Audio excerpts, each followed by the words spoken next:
السلام علیکم ورحمۃ اللہ وبرکاتہ۔ آج ہم سورہ طٰہٰ شروع کریں گے جو مکی صورت ہے۔ نبی علیہ الصلوۃ والسلام پر مکہ کی زندگی میں نازل ہوئی اور یہی وہ صورت ہے جس کو کہا جاتا ہے کہ یہ سیدنا عمر بن خطاب رضی اللہ تعالیٰ عنہ کے ایمان لانے کا سبب بنی۔ یہ قرآن مجید کی ترتیب کے لحاظ سے 20ویں نمبر پر اور نازل ہونے کے لحاظ سے یہ 45ویں نمبر پر ہے۔ اس کی 135 آیات ہیں اور 8 رکوع ہیں۔ بسم اللہ الرحمن الرحیم۔ میں شروع کرتی ہوں اللہ کے نام سے جو رحم کرنے والا نہایت مہربان ہے۔ طٰہٰ، یہ حروف مقطعات میں سے ہے۔ بعض لوگوں نے اس کا کچھ معنی کیا ہے، لیکن بہتر یہی ہے کہ اس کا کوئی بھی معنی نہ کیا جائے۔ ما انزلنا علیک القرآن لتشقی، ہم نے نہیں نازل کیا آپ صلی اللہ علیہ وسلم پر قرآن کو کہ آپ مشقت میں پڑ جائیں۔ الا تذکرۃ لمن یخشی، مگر یہ نصیحت ہے اس شخص کے لیے جو اللہ سے ڈرتا ہے۔ یعنی قرآن یہ مشقت کا سبب نہیں ہے۔ مشقت دو طرح کی تھی۔ ایک تو یہ تھا کہ نبی صلی اللہ علیہ وسلم ان کے ایمان نہ لانے پر مشرکین مکہ، کفار مکہ کی مخالفت اور ان کی مسلمانوں کے ساتھ جو بدسلوکی تھی، اس چیز کی وجہ سے بہت پریشان رہتے تھے۔ اللہ تعالیٰ نے قرآن مجید میں کئی طریقوں سے ان نبی علیہ السلام کی پریشانی کا ذکر کیا۔ کہیں فرمایا کہ لعلک باخع نفسک، کہ شاید آپ اپنے آپ کو ہلاک ہی کر لیں گے۔ کہیں کسی اور طریقے سے تسلی دی، کہیں کسی اور طریقے سے، ہر طرح سے اللہ تعالیٰ نے آپ کو تسلی دی۔ اور یہاں بھی یہ ذکر کیا کہ آپ اتنی پریشانی میں نہ پڑیں۔ اس کا ایک مطلب یہ بھی ہے کہ قرآن کا پہنچا دینا آپ کی ذمہ داری ہے، ان کا ایمان قبول کروانا یہ آپ کی ذمہ داری نہیں ہے، یہ آپ کے اوپر مشقت ہے، لہٰذا ہم نے مشقت آپ پہ ڈالی ہی نہیں۔ ایک جگہ پر اللہ نے یوں بھی فرمایا کہ ہم آپ سے یہ نہیں پوچھیں گے کہ یہ لوگ جہنم میں کیوں جا رہے ہیں، یہ مسلمان کیوں نہیں ہوئے، اس لیے کہ وما علیک الا البلاغ، آپ کے اوپر صرف پہنچا دینے کی ذمہ داری ہے۔ یہاں مشقت کا ایک معنی یہ بھی ہے کہ کوئی بھی شخص دین کے معاملات کو، دین کی عبادات کو اس طرح سے اپنے اوپر سوار کر لے کہ وہ دوسروں کے حق ادا کرنے سے محروم ہو جائے یا وہ کسی بیماری کا شکار ہو جائے، تو قرآن کے نزول کا مقصد یہ نہیں ہے، بلکہ قرآن تو ہمیں یہ تلقین کرتا ہے کہ دوسروں سے مل جل کر رہو۔ یعنی جسے ہم یہ کہہ سکتے ہیں کہ علیحدہ ہو جانا، جس طرح بنی اسرائیل کے لوگوں نے اپنے آپ کے لیے یہ مخصوص کر لیا تھا کہ وہ شہروں کو چھوڑ کر جنگلوں میں نکل گئے، رہبانیت اختیار کر لی۔ تو رہبانیت اختیار کرنا یا دین کی خاطر شادی سے رک جانا یا دین کی خاطر بیوی بچوں کے حقوق نہ دینا، ماں باپ کے حقوق نہ دینا، یا کمائی چھوڑ کر صرف دین کی طرف ہی لگے رہنا، یہ ساری چیزیں ایسی ہیں کہ جن کا قرآن حکم نہیں دیتا۔ یا پھر یہ ہے کہ ایسے طریقے سے قرآن پڑھنا کہ انسان بیمار ہو جائے، جس طرح نبی علیہ السلام نے فرمایا کہ لا صام من صام الدہر، کہ جس نے ہمیشہ روزہ رکھا اس کا روزہ ہی نہیں ہے۔ یعنی دین اس قسم کی کوئی بھی مشقت انسان پہ نہیں ڈالتا، بلکہ یہ میانہ رو مذہب ہے اور یہ ہمیں حکم دیتا ہے کہ ہم ہر ایک کو اس کا حق دیں، ہر ایک کے ساتھ مل کر چلیں اور ہر ایک کی یعنی بیمار کی بیمار پرسی کریں، مجبور کی ہمدردی کریں، سب چیزیں ہمیں قرآن ہی حکم دیتا ہے۔ الا تذکرۃ لمن یخشی، اس کا یہی معنی ہے کہ یہ تو تذکرہ ہے، یہ تو نصیحت ہے، یہ دوسروں کے حقوق ضائع کرنے کی بجائے حقوق دینے کی تلقین کرتا ہے۔ نبی علیہ الصلوۃ والسلام نے ایک سفر میں ایک جگہ پر جب پڑاؤ ڈالا تو دیکھا کہ ایک جگہ پر بڑا رش ہے، لوگ اکٹھے ہیں۔ پوچھا کہ یہ کیا کر رہے ہیں؟ تو انہوں نے بتایا کہ اللہ کے رسول اس شخص کا روزہ ہے، تو کوئی اس کی سواری باندھ رہا ہے، کوئی خیمہ بنا رہا ہے، کوئی اس کو پٹھے ڈال رہا ہے، کوئی اس کا سامان سمیٹ رہا ہے۔ تو نبی صلی اللہ علیہ وسلم نے فرمایا کہ ایسی عبادت جو دوسروں کو مشقت میں ڈالے وہ عبادت ہی نہیں ہے۔ یہ تو ایک دوسروں کے ساتھ ہمدردی سمجھانے والا مذہب ہے۔ تنزیلا ممن خلق الارض والسماوات العلی، اترنا ہے اس ذات کی طرف سے جس نے پیدا کیا زمین کو اور بلند آسمانوں کو۔ یعنی اس دین میں ہم اپنی مرضی سے کوئی تبدیلی نہیں کر سکتے، کیونکہ ہم دین کے بانی نہیں، وہ تو اللہ کی ذات ہے، شارع تو اللہ ہے۔ تو اللہ نے جو حکم اتارنا ہے ہم نے اسی پر عمل کرنا ہے، اپنی مرضی کو ہم دین کے اندر داخل نہیں کر سکتے۔ الرحمن علی العرش استوى، رحمان ہے وہ، یعنی اوپر فرمایا کہ اس ذات کی طرف سے اترا ہے، اور نیچے وضاحت فرمائی کہ وہ اتارنے والا رحمان ہے۔ علی العرش استوى، وہ عرش پر مستوی ہوا۔ یعنی ہم اس بات کو تسلیم کرتے ہیں، آج کی سائنس بھی اس بات کو تسلیم کرتی ہے کہ سب سے اوپر اللہ کا عرش ہے، کیونکہ جب وہ فضاؤں کا مطالعہ کرتے ہیں تو دیکھتے ہیں کہ یہ لا تعداد ستاروں کی جو کہکشائیں ہیں یہ کسی ایک چیز کے گرد گھومتی ہیں، جس سے یہی مراد لیا جا سکتا ہے کہ وہ اللہ کا عرش ہے، اور ہر چیز اس کے نیچے ہے، اور ہر چیز اس کے ماتحت ہے۔ لہو ما فی السماوات و ما فی الارض، اسی کے لیے ہے جو آسمانوں میں ہے اور جو زمین میں ہے۔ یعنی پہلی چیز یہ کہ آسمانوں کی تمام مخلوقات بھی اللہ تعالیٰ کی تخلیق ہیں اور اللہ کے علم میں ہیں، اور جو کچھ زمین میں ہے وہ بھی سب اللہ کی مخلوق ہیں اور اللہ تعالیٰ کے علم میں ہیں۔ وما بینہما، تیسرے نمبر پر ارض و سماوات کے درمیان میں بھی جو کچھ ہے، مثلاً یہ بادل ہیں، بارشیں ہیں، فرشتوں کا آنا جانا ہے، یا جس طرح آج کل یہ ہوائی سواریاں، جہاز اور اس طرح کی چیزیں ہیں، یا پرندے ہیں، یا جو کچھ بھی اس زمین اور آسمان کے درمیان ہے، سب اللہ ہی کی ملکیت ہے اور اسی کی قدرت میں ہے۔ وما تحت الثری، اور جو گیلی مٹی کے نیچے ہے، یہ چوتھی چیز اللہ نے ذکر کی۔ یعنی زمین کی تہوں میں بھی جو مخلوقات ہیں، یا جو گیلا پن ہے یا پانی ہے یا جو کچھ بھی ہے، وہ سب اللہ کے علم میں ہے اور اسی کی مخلوق ہے۔ یعنی وہ اس قدر ذی قدر ہے، اتنا وہ طاقتور ہے اور اس کی قدرت اتنی بڑی ہے کہ آسمان ہو یا آسمانوں کے اوپر، یا زمین یا ان کے درمیان، یا زمین کے نیچے۔ اب یہ چار چیزیں ہیں، پانچویں چیز تو ہے کوئی نہیں، تو یہ سب اسی کی ملکیت میں ہیں، تو پھر اسی کا دیا ہوا دین وہ قابل عمل ہے۔ وَإِن تَجْهَرْ بِالْقَوْلِ فَإِنَّهُ يَعْلَمُ السِّرَّ وَأَخْفَى، اور اگر تو بات کو ظاہر کرے بس بے شک وہ جانتا ہے چھپی ہوئی بات کو بھی اور مخفی کو۔ تجہر، یعنی مفسرین نے یہ بات کہی کہ اللہ رب العزت کی یہ صفت کہ وہ اونچی آواز کو سن لیتا ہے، تو انہوں نے یہاں واضح کیا کہ ظاہری طور پر قدرت تو یہ معلوم ہوتی ہے کہ کوئی چھپی ہوئی بات کو سنے، اونچی کو تو سب کوئی سن لیتے ہیں، نہیں، بات یہ ہے کہ جب اونچی آوازیں ایک دو ہوں تو سنائی دیتی ہیں، جب سینکڑوں آوازیں اونچی ہوں تو نہیں سمجھ آتی کہ کون کیا بول رہا ہے۔ لیکن یہ اللہ کی قدرت ہے کہ پوری دنیا اگر مل کر اونچی بولنا شروع ہو جائے تو وہ ہر ایک کی بات کو الگ الگ سننے اور پورا کرنے پر قادر ہے۔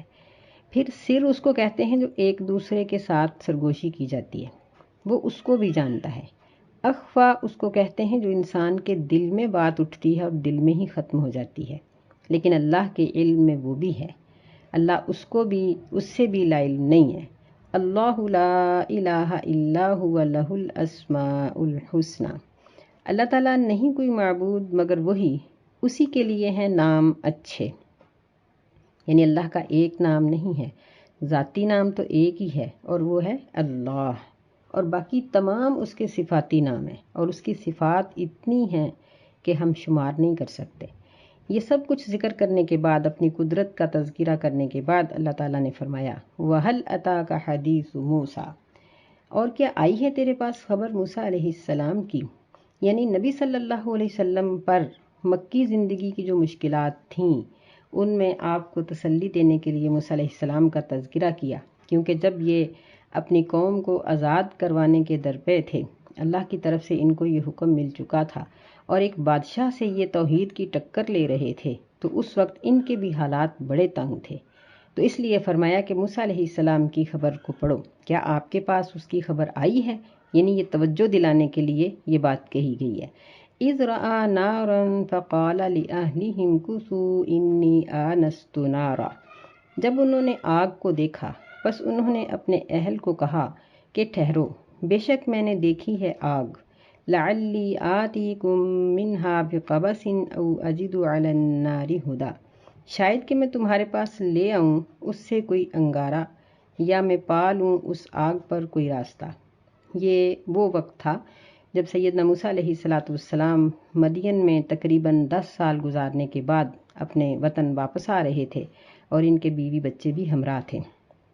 تو رستے میں انہوں نے ایک جگہ پر آگ کو دیکھا تو کہنے لگے کہ یہاں ٹھہرو، شاید کہ میں یہاں تمہارے پاس آگ لے آؤں۔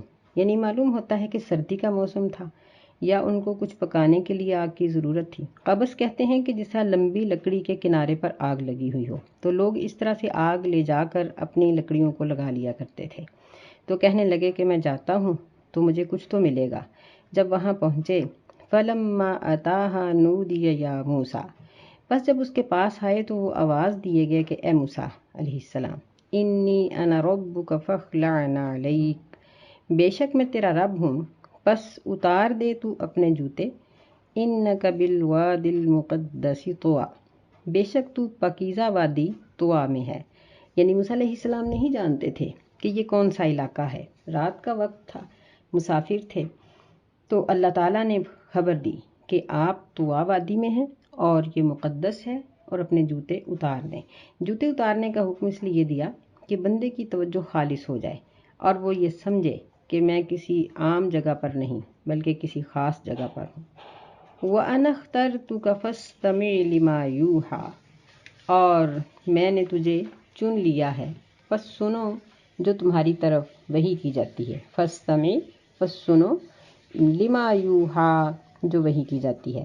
یعنی اللہ تعالیٰ یہ خبر دے رہے ہیں کہ ہم نے آپ کو اپنی نبوت کے لیے چن لیا، چونکہ موسیٰ علیہ السلام نبی خاندان سے ہی تھے، آپ کی نسل میں بہت سے نبی ہو چکے تھے، تو اس لیے موسیٰ علیہ السلام کو اللہ تعالیٰ نے ڈائریکٹ مخاطب کیا اور فرمایا کہ اننی انا اللہ لا الہ الا انا فاعبدنی، بے شک میں ہی اللہ ہوں، نہیں ہے کوئی بھی معبود مگر میں ہی، فاعبدنی، پس میری عبادت کرو، وَأَقِمِ الصَّلَاةَ لِذِكْرِي، اور نماز کو قائم کرو میرے ذکر کے لیے۔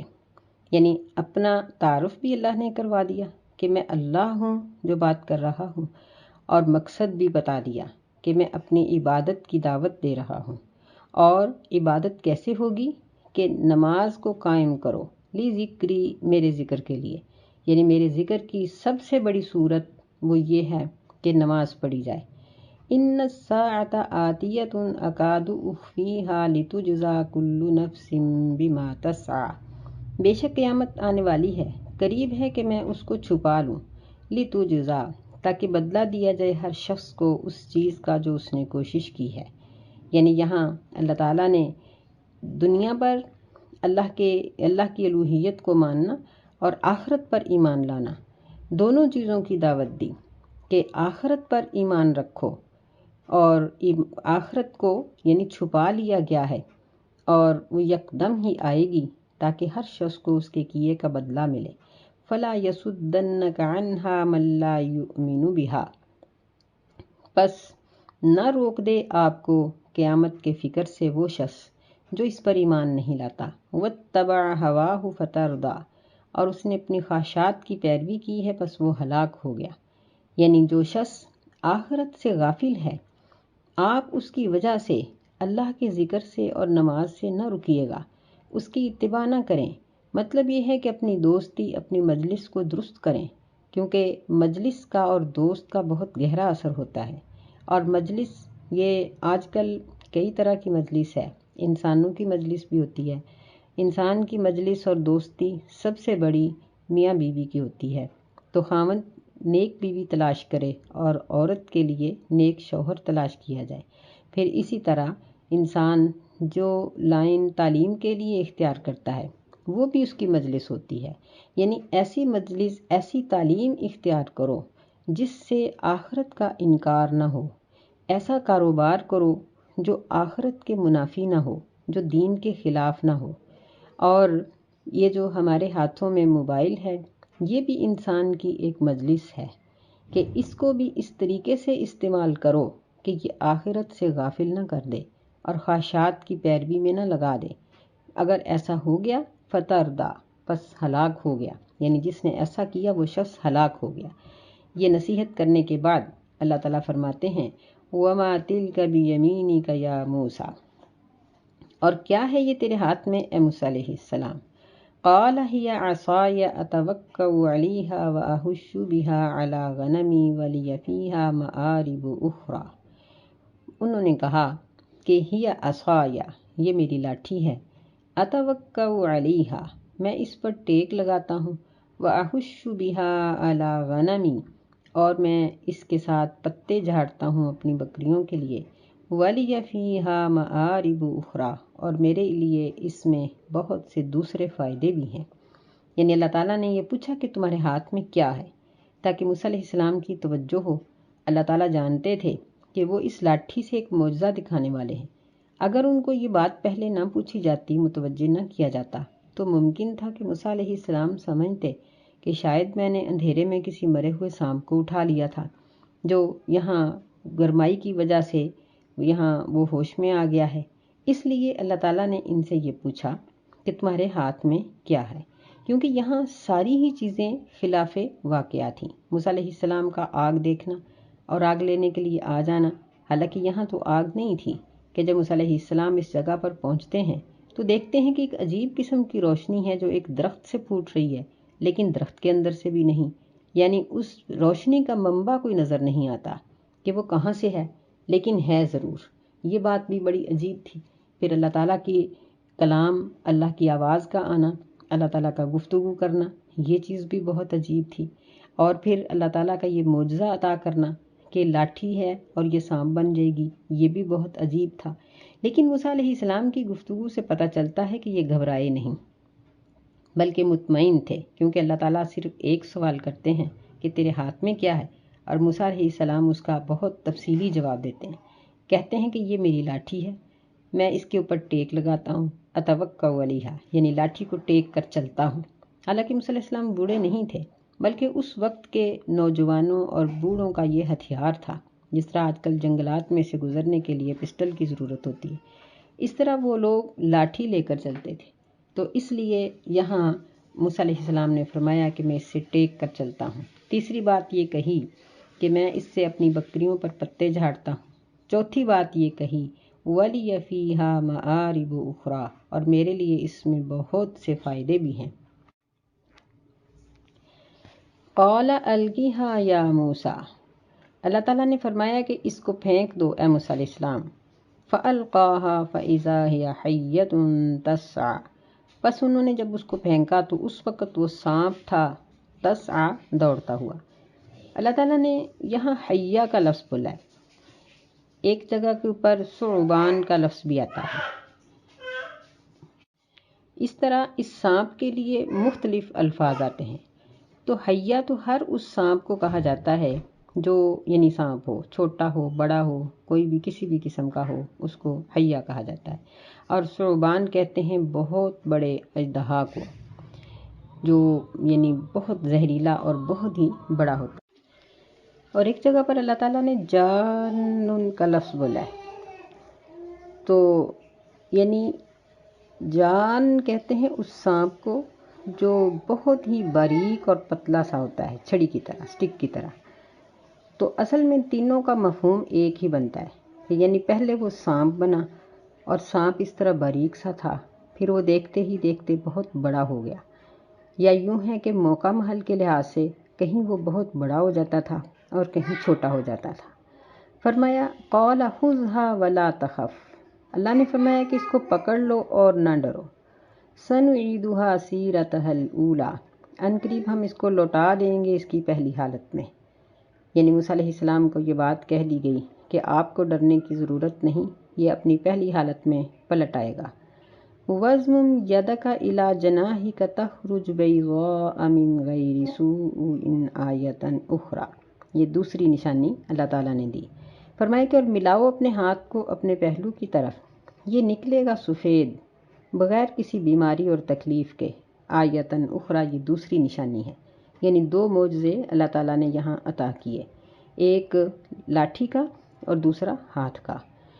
یہ دونوں معجزے ایک ہی قسم کے ہیں، یعنی اچانک ایک بے ضرر چیز کا ایک سانپ اور خوفناک چیز بن جانا، اور اسی طرح اچانک ہاتھ کا سفید ہو جانا اور پھر اس کی سفیدی ختم ہو جانا۔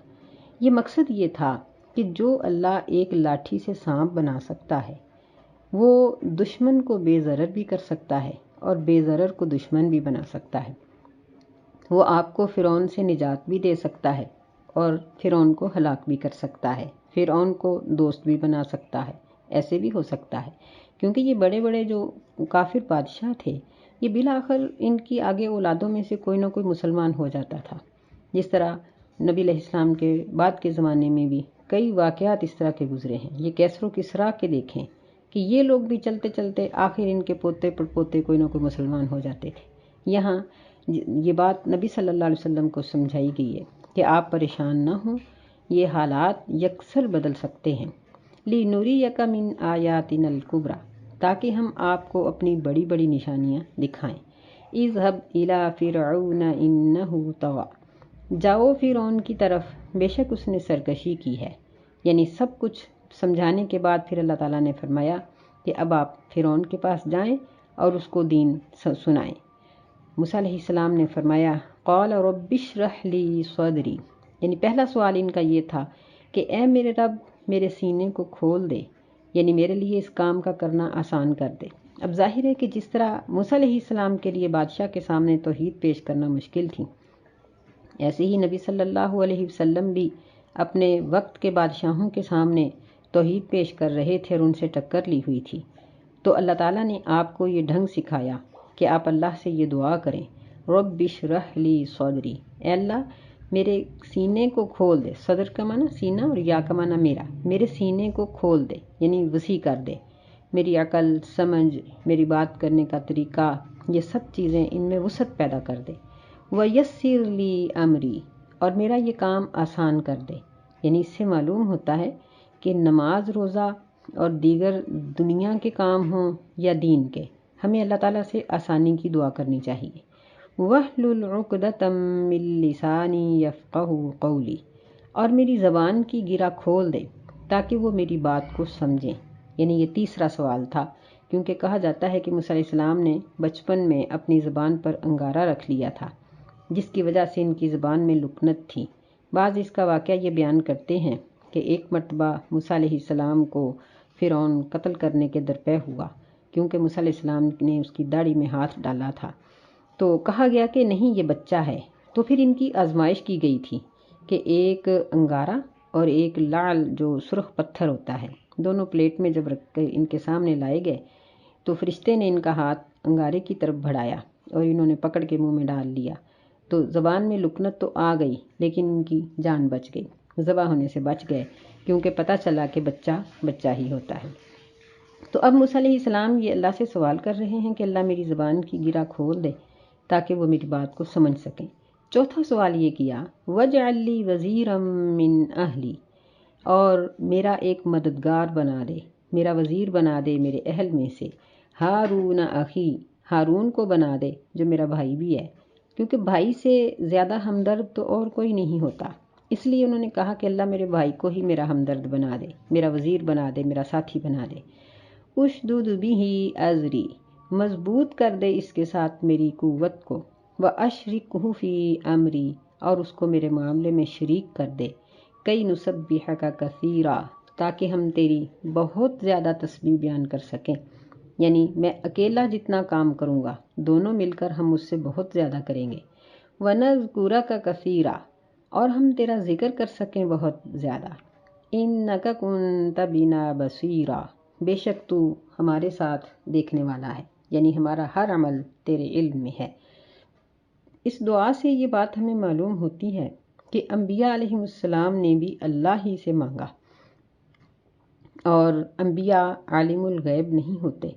اگر عالم الغیب ہوتے تو وہ کبھی بھی اس روشنی کو آگ نہ سمجھتے، اور اگر اس روشنی میں پہنچ گئے تھے تو پھر وہ اپنی لاٹھی کے اژدہا بننے سے حیران نہ ہوتے۔ اللہ تعالیٰ کو یہ بات بتانے کی ضرورت نہ آتی کہ تمہارے ہاتھ میں کیا ہے اور آگے کیا ہوگا، اور ہم اس کو پہلی حالت میں لوٹا دیں گے۔ بلکہ وہ سب کچھ پہلے ہی جانتے ہوتے کہ اب رستے میں یہ ہوگا۔ نہیں، انبیاء علیہ السلام عام انسانوں کی طرح ہی اللہ سے مانگتے ہیں، اللہ ان کی دعاؤں کو سنتا ہے اور ان کی دعائیں اللہ کے ہاں مقبول ہوتی ہیں۔ اور ہمیں بھی یہاں یہ ترغیب دی گئی ہے کہ ہم بھی جب بھی کوئی ضرورت پیش آئے تو ہم اللہ سے مانگیں۔ یہ دعا، یہ رب اشرح لی صدری، یہ بڑی معروف ہے، عام طور پر پڑھی جاتی ہے۔ ہم لوگ اس کو صرف اپنے علم کے سلسلے میں پڑھتے ہیں، حالانکہ یہ ہر سلسلے میں پڑھنی چاہیے۔ جہاں بھی کوئی مشکل اور پریشانی آئے، کسی بھی معاملے میں کوئی اٹک ہو، کاروبار کی ہو، رشتے کی ہو، صحت کی ہو، کسی گھریلو معاملے کی کوئی رکاوٹ ہو، ہر معاملے میں اس دعا کو پڑھنا چاہیے، کیونکہ اس میں موسیٰ علیہ السلام نے اللہ تعالیٰ سے شرح صدر کی دعا کی ہے اور اپنے معاملے میں آسانی کی التجا کی ہے۔ اللہ ہماری دعاؤں کو شرف قبولیت عطا فرمائے اور ہمیں عمل کرنے کی توفیق دے۔ السلام علیکم ورحمۃ اللہ۔